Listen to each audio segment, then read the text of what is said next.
News 18 का digital platform देख रहे हैं आप और मैं हूं समीर भट्ट। दर्शकों, कुछ दिन पहले मैंने एक खबर दिखाई थी, एक वीडियो जारी किया था जिसमें हमने ये कहा था कि जम्मू कश्मीर कैबिनेट का एक्सपेंशन बहुत जल्द हो रहा है। तकरीबन एक महीने पहले यह वीडियो हमने जारी किया था और इसमें मैंने साफ कहा था कि जो मेरे सोर्सेज थे वो ये कह रहे थे कि बहुत जल्द उमर अब्दुल्ला जो है वो एक्सपेंशन कर सकते हैं जम्मू कश्मीर कैबिनेट का, अपने कैबिनेट का वो एक्सपेंशन कर सकते हैं और रिशफल कर सकते हैं। तब कई लोगों ने मेरे से सवाल पूछा और कहा कि ऐसा नहीं लगता कि रिशफल होगा या एक्सपेंशन होगा। तो मैंने उनसे कहा कि जो बड़े क्लोज सोर्सेज हैं चीफ मिनिस्टर के, उनसे हमारी बात हुई है और ये लगता है कि अब उमर अब्दुल्ला बहुत जल्द ये कर सकते हैं। कई लोगों से कोई लोगों को थोड़ा यकीन भी नहीं हो रहा था, उनको भरोसा भी नहीं हो रहा था, लेकिन आखिरकार अब चीफ मिनिस्टर उमर अब्दुल्ला ने खुद कहा है कि एक्सपेंशन होगा, कैबिनेट एक्सपेंशन होगा, उनकी सरकार का कैबिनेट एक्सपेंशन होगा। वो ये कह रहे हैं कि 21 जुलाई को जो प्रपोज जंतर मंतर पे बड़ा प्रोटेस्ट करने वाली है नेशनल कॉन्फ्रेंस स्टेटहुड के इशू पे, उसके आसपास मीन्स उससे पहले या उसके बाद बहुत जल्द जो ये एक्सपेंशन होगा, रिशफल होगा। मीन्स कि ये जो जुलाई महीना है, इसी जुलाई महीने में लास्ट तक मतलब 30 जुलाई तक सारी तस्वीर साफ होगी, तब तक ये एक्सपेंशन भी हुआ होगा और रिशफलिंग भी हुई होगी। इसका मतलब है अभी चीफ मिनिस्टर को मिला के 6 मिनिस्टर्स हैं, चीफ मिनिस्टर हैं और 5 और मिनिस्टर हैं और as per the UT rules जो रीऑर्गेनाइजेशन रूल्स हैं उसके हिसाब से 3 और मंत्री यहाँ पे बन सकते हैं। मीन्स कि 9 मंत्री और 3 और मंत्री बन सकते हैं, टोटल 9 मंत्री बन सकते हैं इंक्लूडिंग चीफ मिनिस्टर। अब 5 हैं मंत्री, चीफ मिनिस्टर मिला के 6 हैं और 3 बढ़ जाएंगे, 9 हो जाएगा। अब ये जो 3 मंत्री हैं ये किन को बनाया जाएगा ये चीफ मिनिस्टर डिसाइड कर रहे हैं, कंसल्टेशन अपने खास लोगों से कर रहे हैं। लेकिन जिस तरह की तस्वीर सामने आ रही है कि वो उन एरियाज़ को अब रिप्रेजेंटेशन ज़्यादा देना चाहते हैं जिनकी रिप्रेजेंटेशन नहीं है। देखिए उसमें सबसे ज़्यादा है श्रीनगर को कोई रिप्रेजेंटेशन नहीं है। हालांकि चीफ मिनिस्टर उमर अब्दुल्ला खुद हैं लेकिन वो गांधरबल से आते हैं। अगर हम श्रीनगर की बात करें तो श्रीनगर एक बड़ा ट्रेडिशनल ब्लॉक रहा है उमर अब्दुल्ला नेशनल कॉन्फ्रेंस के लिए और बहुत ही हमेशा श्रीनगर का जो एरिया है उस श्रीनगर डिस्ट्रिक्ट की अगर हम बात करें तो हमेशा नेशनल कॉन्फ्रेंस को इन्होंने भरपूर समर्थन दिया है। अगर हम कई सालों की बात करें तो हो सकता है कि एक रिप्रेजेंटेटिव श्रीनगर से आएगा।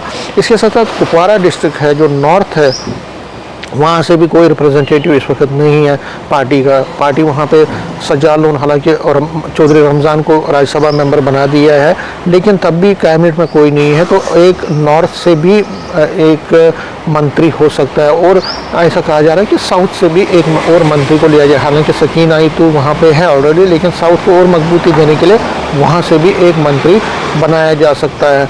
तो ये तो कहा जा रहा है, क्या आखिर में होगा ये उस पर नज़र रहेगी। लेकिन कई जगहों पे कहा जा रहा है कि कई मिनिस्टर जो हैं जिन पर बहुत ज़्यादा अपने ही एमएलए जो हैं एक तरह से सवालिया निशान उठा रहे हैं, उनके परफॉर्मेंस पे सवालिया निशान लगा रहे हैं, तो क्या उनके पोर्टफोलियो चेंज किए जाएंगे वो भी एक बड़ी बात है। और उसमें जो मेन है वो जम्मू से ताल्लुक़ रखने वाले कुछ मंत्री हैं जिन पर कहीं ना कहीं गाज गिरी है। जब दाचीगाम में मीटिंग हुई थी नेशनल कॉन्फ्रेंस के एमएलए की और इनके इंडिपेंडेंट जो अलाइज पार्टीज़ के हैं, तो उन्होंने सवालिया निशान इनकी परफॉर्मेंस पर उठाया था। वो क्या उस पर परफॉर्मेंस उनके पोर्टफोलियो चेंज किए जाएंगे या उनमें से किसी को ड्रॉप किया जाएगा, ये भी चीफ मिनिस्टर डिसाइड करने वाले हैं।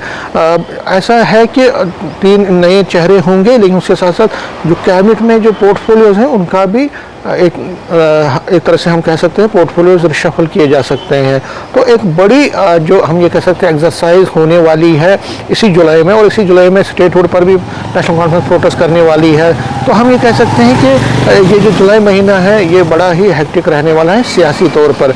जंतर मंतर पर जो प्रोटेस्ट होगा वो होगा ही, लेकिन यहाँ पे जो कैबिनेट एक्सपेंशन उमर अब्दुल्ला करने वाले हैं, लेकिन उमर अब्दुल्ला के एक्सपेंशन पर जो बीजेपी की नज़र है वो बहुत ज़्यादा है।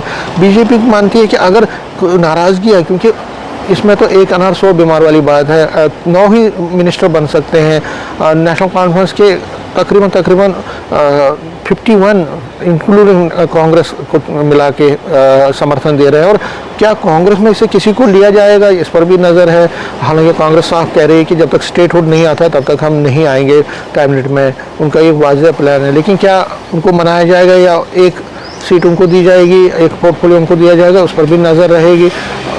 उमर अब्दुल्ला क्या रीजनल बैलेंस कर पाएंगे, बिठा पाएंगे, और फिर रीजनल के साथ साथ फिर एरिया वाइज बैलेंस करवा पाएंगे। क्योंकि देखिए, अगर हम यहाँ जम्मू की बात करें तो पीर पंचाल को तकरीबन 2 मिनिस्टर्स हैं, 2 मिनिस्टर हैं उनके। लेकिन उसके साथ साथ अगर आप देखें तो डोडा का जो एरिया है, डोडा, भद्रवाह, किश्तवाड़, बानिहाल जैसे एरियाज हैं, वहाँ पे कोई भी मंत्री नहीं है, उनका कोई रिप्रेजेंटेटिव नहीं है इस कैबिनेट में। तो एक एक्सरसाइज होगी, किस तरह से होगा, क्या यहाँ से जो पीर पंचाल में से 2 में से 1 को ड्रॉप करके वहाँ जो डोडा, भद्रवाह, किश्तवाड़ है, चिनाब वैली, उसमें से किसी को रिप्रेजेंटेशन दी जाएगी, ये भी देखने वाली बात होगी। ये एक बड़ा हेक्टिक एक्सरसाइज है, इसलिए चीफ मिनिस्टर इस पर काम कर रहे हैं, और उनकी कोशिश रहेगी, लगता है कि सभी रीजनल्स को खुश किया जाए, जहाँ जहाँ रिप्रेजेंटेशन नहीं है उनको दिया जाए, और जहाँ ज़्यादा रिप्रेजेंटेशन उसको थोड़ी कमी लाई जाए। तो ये अभी इस महीने ही पता चलेगा जब ये कैबिनेट एक्सपेंशन होगा। लेकिन कैबिनेट एक्सपेंशन बहुत ज़रूरी था। हालांकि चीफ मिनिस्टर नहीं चाहते थे कैबिनेट एक्सपेंशन अभी करना, क्योंकि वो चाहते थे पहले स्टेटहुड अगर आ जाता तो ज़्यादा से ज़्यादा मंत्री उसमें बन जाते, तो वो ज़्यादा लोगों को, अपने लोगों को खुश करते। लेकिन ऐसा हो नहीं रहा है, स्टेटहुड आ नहीं रहा है, इसलिए उनको मजबूरन में अब 2-3 और जो है मंत्री लाने पड़ रहे हैं, मतलब कैबिनेट एक्सपेंशन करना पड़ रहा है। अब ये कैबिनेट एक्सपेंशन जब होगा, तस्वीर सामने तभी आएगी कि कौन आता है और कौन जाता है। नेटवर्क 18 के लिए मैं समीर भट्ट।